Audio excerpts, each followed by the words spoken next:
स्वयंपाकात स्वादाची जान, डीएम मसाले तुमच्या घराची शान। छत्रपती शासन महिला गृह उद्योग कबनूर इचलकरंजी घेऊन येत आहेत अस्सल परंपरेची मराठमोळी चव म्हणजेच डीएम मसाले। मटन मसाला, चिकन मसाला, धणे पावडर, गरम मसाला, बिर्याणी मसाला, तिखट चवदार मसाले आणि चटणी म्हणजेच डीएम मसाले।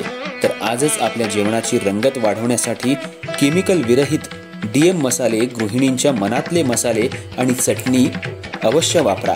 डीएम मसाले महिला बचत गटाद्वारे करणारे स्वच्छ माफक दरामध्ये म्हणजेच डीएम मसाले। संपर्क दिव्याताई मगदूम, मोबाईल 91 30 80 22 55।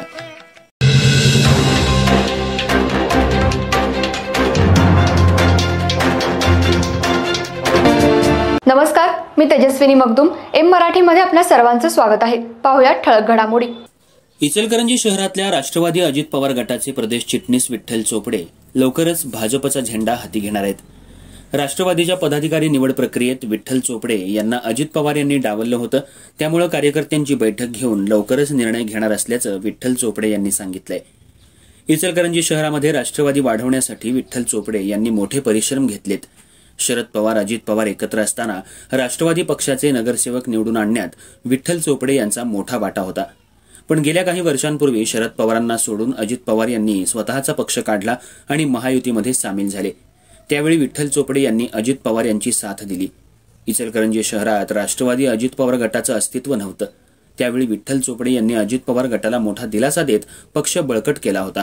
इचलकरंजी शहरामध्ये अजित पवार यांच्या हस्ते राष्ट्रवादी कार्यालयाचं मोठं दिमाखात उद्घाटनही करण्यात आलं होतं।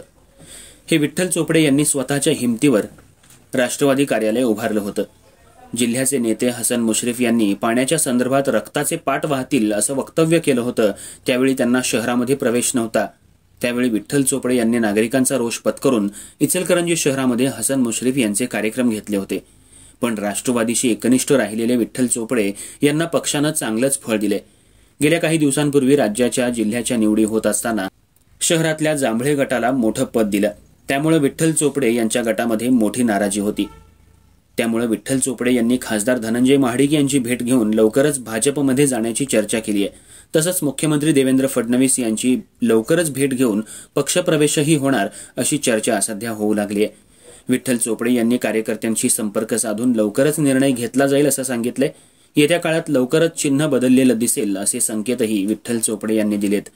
राष्ट्रवादी अजित पवार गटाला लवकरच मोठं खिंडार पडणार, त्यामुळे भाजपला शहरातून मोठं पाठबळ मिळणार आहे।